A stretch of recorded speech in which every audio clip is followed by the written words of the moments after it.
besties, grab your popcorn and brace yourselves, because the dad and daughter dream team fairy tale just turned into a full-blown digital horror film.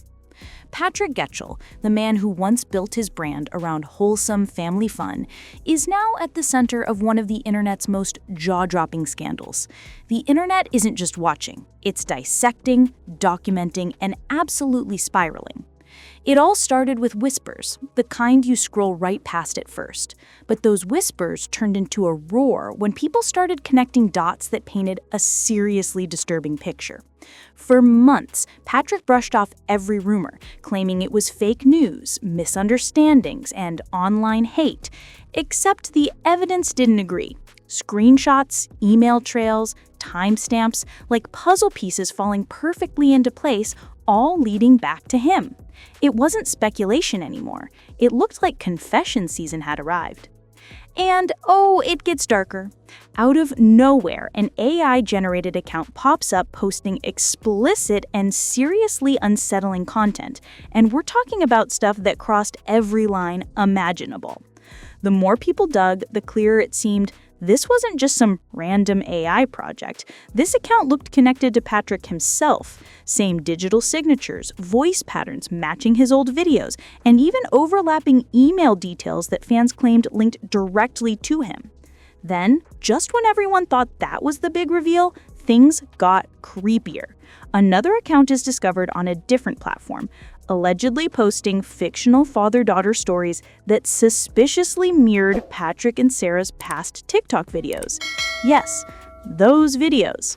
Within hours, the internet went from gossiping to full-on investigating. Threads exploded on Reddit, fan pages vanished, and users started compiling every piece of content they could find. Suddenly, the once squeaky clean dad persona looked suspiciously tangled in something much darker. The duo's shared account? Deleted. Wiped, vanished like it never existed.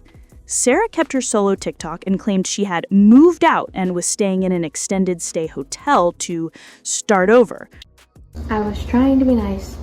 I was trying to just go about my business and let everyone see me and celebrate my new life with me.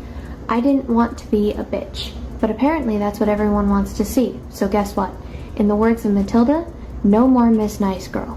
So, you all don't like that I call my room at the extended stay an apartment. Too bad. For all intents and purposes, it is an apartment. I had the bed removed so I would have more room. But followers weren't buying it. Everything about her tone felt rehearsed, the tears, the pauses. It screamed PR damage control. Meanwhile, Patrick? Silent. Completely gone. No posts, no explanations, not even a subtle story. Fans started theorizing he'd either gone into hiding or was working on some grand comeback. Either way, his disappearance only made the story explode more. The phrase, "Where's Patrick?" became a whole trend. But then, out of the silence, he reappears. Enter Patrick Unscripted, his brand new TikTok era. Dramatic, bold, and dripping with "I'm the victim here" energy. His bio promised transparency, but the moment he spoke, it sounded more like confrontation. His first post was a declaration of war, captioned, "I'm back to set the record straight," unfiltered, uncensored, and it carried the kind of smug confidence only someone deep in denial could pull off. But instead of clearing the air, Patrick lit it on fire. His tone, defensive, his attitude, combative, his words, probably his worst move yet. He didn't issue clarity or remorse. He went off on the internet, calling critics obsessed and vindictive. It was a full-blown meltdown dressed up as a redemption arc. And TikTok didn't let it slide. The video was taken down for guideline violations.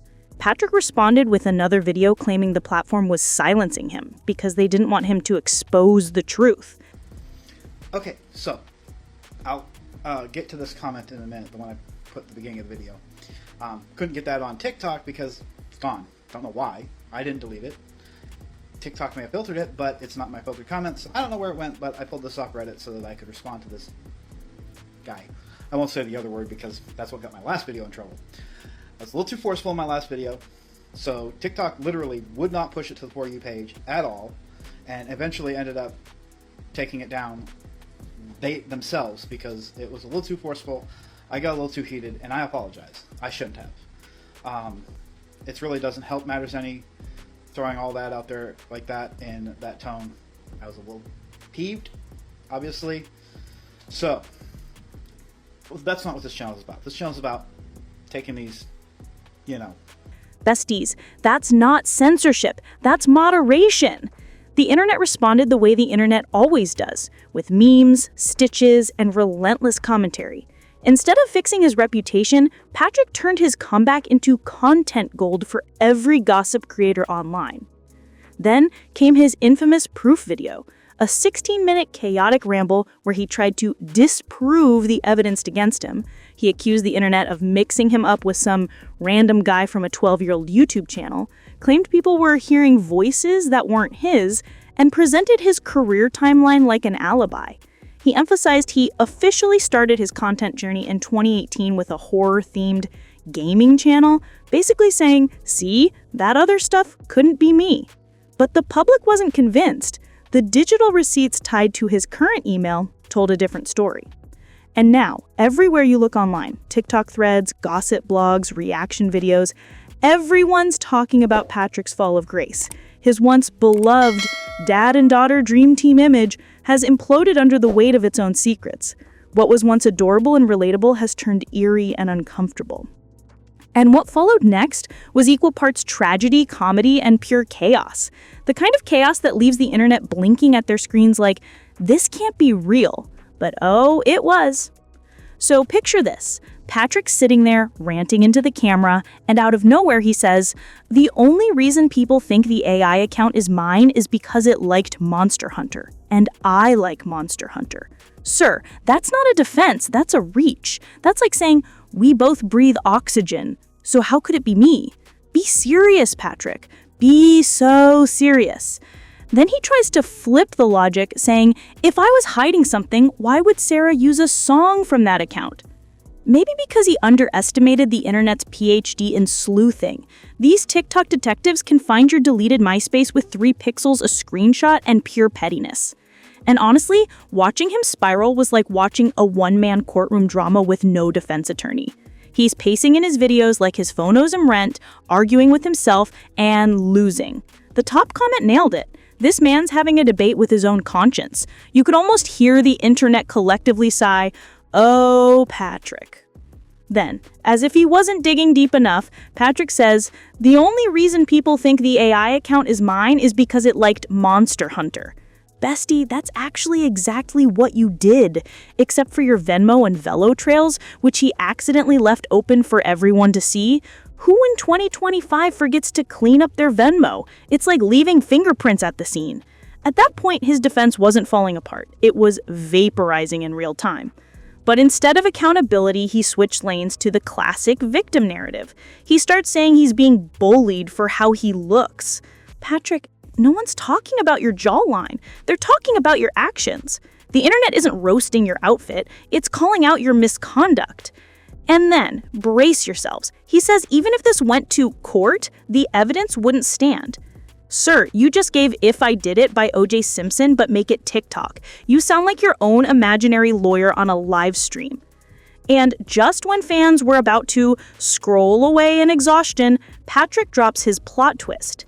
During a joint live session with another creator named Hannah and his daughter Sarah, things implode. Hannah's trying to stay calm, asking soft questions, giving therapist energy, and suddenly Patrick starts shaking, crying, and rambling. And out of nowhere, he admits it. Full confession. That AI account he swore up and down wasn't his? It was. He created it. The internet stopped breathing for a full minute. Screenshots started flying faster than apologies ever could. Patrick breaks down saying he deleted the account because it weighed on his heart as a Christian. But the timing didn't lie. He only deleted it right after Reddit exposed him. That's not repentance, that's panic with Wi-Fi. Meanwhile, Hannah handled it like a pro.